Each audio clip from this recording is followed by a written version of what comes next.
Aujourd'hui, on se retrouve donc pour discuter de la partie pratique de ce sujet, de ce thème, qui est que la beauté n'est pas nécessaire pour pouvoir aborder, attirer, séduire des femmes belles, donc des femmes de qualité. Ce qui ne veut pas forcément dire, d'ailleurs, je viens de le dire, mais une femme belle n'est pas forcément une femme de qualité, là où une femme de qualité sera forcément belle, en apparence. C'est vrai qu'il y a ce sujet aussi. Quoi qu'il en soit, pour rentrer dans le vif du sujet, donc on va parler de 5 points aujourd'hui, 5 grands points qu'on peut travailler, 5 éléments avec des exercices concrets que je vais vous donner, qui permettent de venir dépasser la barrière du physique si on se considère comme moche ou qu'on est moche d'après les standards de la société dans laquelle on est, afin que vous puissiez vous débrouiller globalement en toute situation et faire partie de cette classe d'hommes qui peut-être en apparence ne sont pas réellement beaux ou qu'on ne considérera pas comme beaux, mais qui va pouvoir séduire, comme Gabriele D'Annunzio, va pouvoir séduire des femmes très charmantes qui ne s'arrêteront pas simplement à la barrière du physique et qui auront pour intérêt ce qui se passe derrière, c'est-à-dire tout ce qu'on va voir aujourd'hui, la partie charisme, le jeu aussi, tout ce qui va faire qu'on va attirer une femme et bien au-delà de la barrière du physique. Voilà. On va commencer avec le plus simple pour aller jusqu'au plus compliqué, entre guillemets. Le plus simple étant la confiance en soi. Ça paraît assez normal, j'ai envie de dire même peut-être trop facile de dire ça comme ça. Mais pour pouvoir venir comprendre le sujet, il faut le prendre d'une autre manière. On ne peut pas, normalement, débloquer une réelle confiance en soi si on n'a pas des éléments pour prouver notre chose. Exemple concret, moi je ne pourrais pas avoir confiance en moi pour aller aborder des femmes si je n'avais pas fait ça des dizaines, des centaines de fois avec des résultats et justement avec des retours très positifs, voire des compliments de la part des femmes, etc. etc.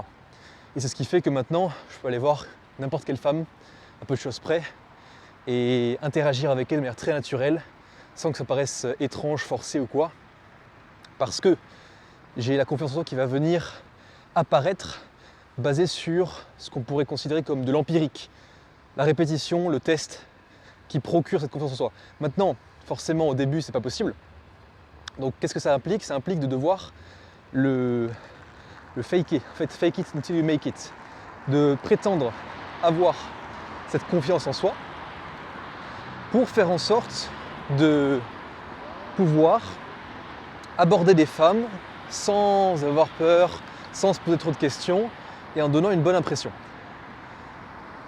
Et ça, donc comment est-ce qu'on peut faire ça? Il y a plusieurs sujets.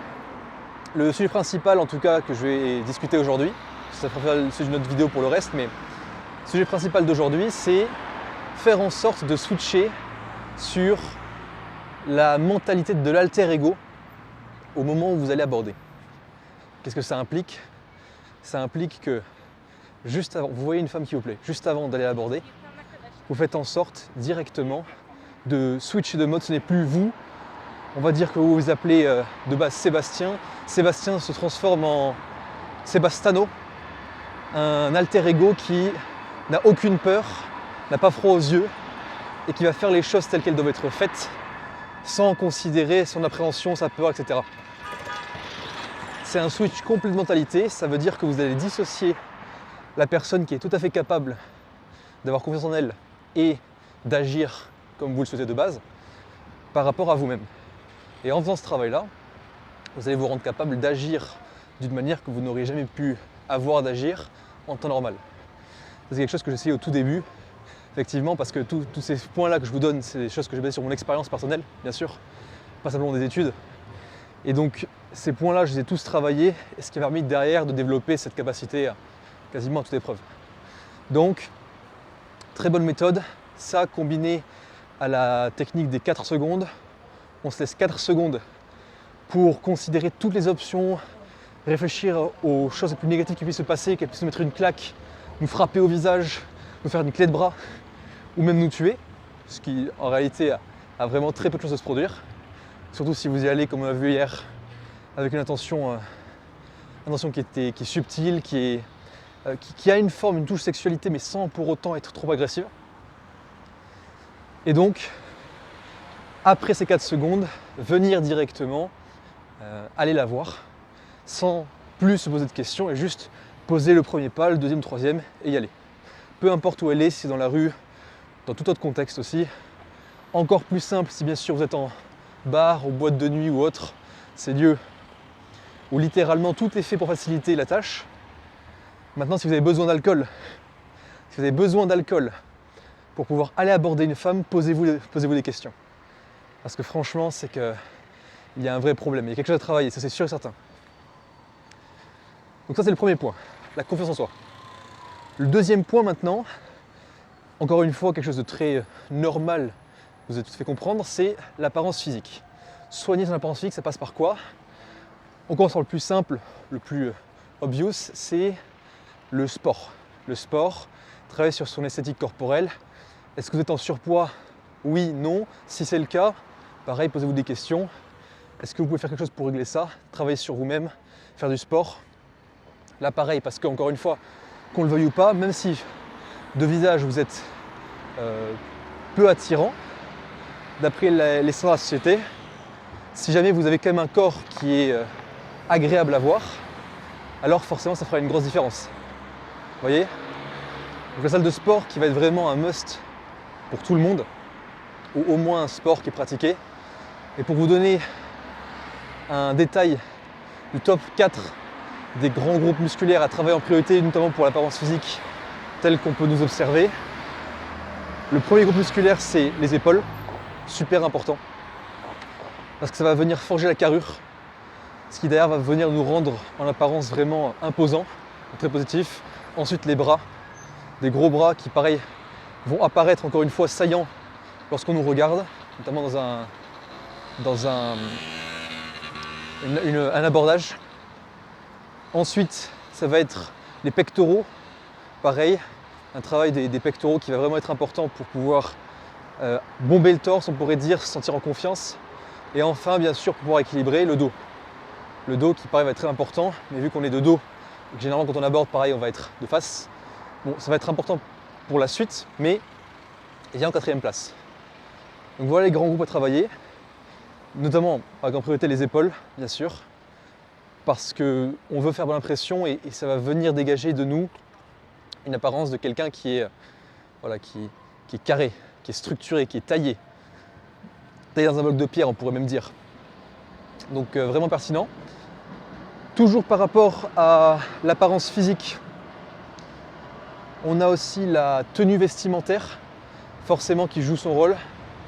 Est-ce que vous êtes habillé comme un sauvage, ou alors encore pire, comme quelqu'un qui est resté bloqué en 2007? Ou est-ce qu'à l'inverse, vous avez un style vestimentaire qui vous correspond réellement, des coupes de vêtements qui sont bonnes pour vous, etc. Pour vous donner pareil un ordre d'idée de quelque chose de très simple à mettre en place, qui vous rend passe-partout et qui fait largement l'affaire. Un pantalon ou à la rigueur un jean qui est ni trop ample, ni trop serré. Et derrière, mettre un t-shirt noir ou blanc. Aussi simple que ça, c'est vraiment pas compliqué. Des chaussures, pareil, qui peuvent être sympas vraiment à porter. Donc rien de trop fancy, on peut porter des New Balance, ça fonctionne très bien. Un style pour un petit peu urbain. Si vous voulez monter après dans la gamme des loafers, forcément ça fait une grosse différence. Ça c'est pour vraiment l'optimisation, donc c'est pas forcément pertinent, c'est pas le but de cette vidéo aujourd'hui. Donc voilà, la tenue vestimentaire, très important, pareil pour faire bonne impression. Et enfin le troisième point, qui est les caractéristiques du visage, faciaux, caractères faciaux. Et là pour le coup ça va être principalement le style capillaire. Est-ce que votre coupe de cheveux vous correspond réellement, ou est-ce qu'à l'inverse elle ne vous va pas du tout? Et pareil pour la capillarité du visage, donc la barbe, la moustache. Vous pouvez voir que j'ai une moustache qui me correspond plutôt, un style que j'aime bien. Donc voyez si ça vous correspond. Demandez l'avis de femmes, c'est le plus simple en réalité. Vous pouvez directement aller aborder des femmes et leur demander si le style capillaire que vous avez à l'heure actuelle, donc moustache, barbe, peu importe, vous correspond ou pas. Et donner un feedback qui est purement et simplement sincère et honnête. Et elles le feront. Les femmes adorent donner leur avis sur les choses. Elles adorent faire ça. Donc, voilà pour ce deuxième point. Troisième point à travailler qui est plus compliqué, on pourrait dire, en tout cas en apparence, qui est moins accessible, c'est la prosodie. On l'a déjà vu dans la deuxième vidéo que j'ai faite sur la chaîne. La prosodie, qu'est-ce que c'est? C'est le langage paraverbal. C'est tout ce qui touche au vocal, au registre vocal. Donc ton, volume, débit principalement. Ce qui implique quoi? Ce qui implique que pour vraiment faire bonne impression, il s'agira pour vous de venir créer des variations dans le ton, comme je fais quand je parle par exemple, des variations dans le volume. Les moments les plus importants, vous allez venir baisser le volume pour que la demoiselle tende l'oreille et qu'elle fasse vraiment attention à ce que vous dites. Et le débit, bien sûr, des moments d'accélération dans l'implication émotionnelle et de décélération, donc vous venez réduire le débit lorsque c'est moins important ou que vous voulez pareil mettre l'accent sur quelque chose en combinant ça avec le ton. Une petite stratégie que je peux vous donner qui fonctionne très bien dans le milieu de la vente, qui est un autre de mes backgrounds professionnels, étant donné que j'ai une entreprise, c'est la technique du RAAS. Ralentir, appuyer, allonger et mettre des silences. Pour donner du contexte, vous voulez être impactant, vous ralentissez votre débit de parole, ce qui va venir enlever la notion on pourrait dire, de stress que vous pourriez avoir lorsque vous parlez. Appuyez sur votre propos pour être impactant, allongez pour que vous puissiez être clair et qu'on puisse comprendre ce que vous dites, et des silences pour laisser de la place à l'autre personne de comprendre les implications et de se faire une idée aussi de ce que vous lui demandez, etc. Et ça combiné au fait de poser des questions pertinentes, ça on va le voir ensuite dans la répartie, le dernier point. Poser des questions pertinentes, ça va être vraiment un must lorsque vous abordez une femme et que vous voulez faire en sorte de continuer la conversation.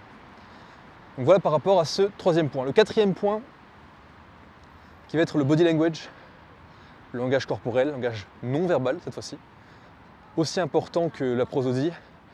Là, il s'agira pour vous de savoir comment vous positionner. Comment vous positionner, ça veut dire quoi? Ça veut dire avoir une posture qui est stable. Encore une fois, vous avez l'impression d'être vous donnez l'impression d'être un bloc de pierre. Donc vous êtes solide sur vos appuis. Et faites en sorte de vous tenir droit. Dès le moment où vous êtes avachi ou alors que vous êtes penché vers l'avant, un petit peu comme ça, ou alors un peu dans l'autre sens, ça n'a pas de sens, qu'est-ce qui se passe? Il faut être droit, stable. Et surtout si en plus vous avez pris du muscle, vous avez fait du sport, mettez-vous en valeur. C'est le plus important pour montrer un petit peu l'ampleur de votre corps. Donc ça va être vraiment important. Et pour le langage corporel aussi, il s'agira de venir comprendre et travailler sur toutes les micro-expressions, les langages du corps, enfin tout ce qui peut venir toucher à vos gestes que vous pourriez faire de manière machinale, automatique, et qui en réalité serait la réflexion du stress que vous pourriez vivre lorsque vous allez aborder justement une jeune femme. Donc super important de venir comprendre ça, travailler sur ça, pour éviter de montrer toute forme de stress, ou alors un léger stress à la rigueur. Mais si vous êtes vraiment paralysé par le stress, là forcément ça va être un impact négatif, parce qu'il n'y a rien, encore une fois, et ça je répéterai vraiment régulièrement, il n'y a rien de plus séduisant qu'un niveau de confiance en soi élevé. Ça ne veut pas dire confiance en soi totale, parce que généralement on va penser que ça cache quelque chose, parce que ça va même être généralement de l'arrogance si c'est trop. Mais lorsque c'est une confiance en soi qui est réelle, ou en tout cas qui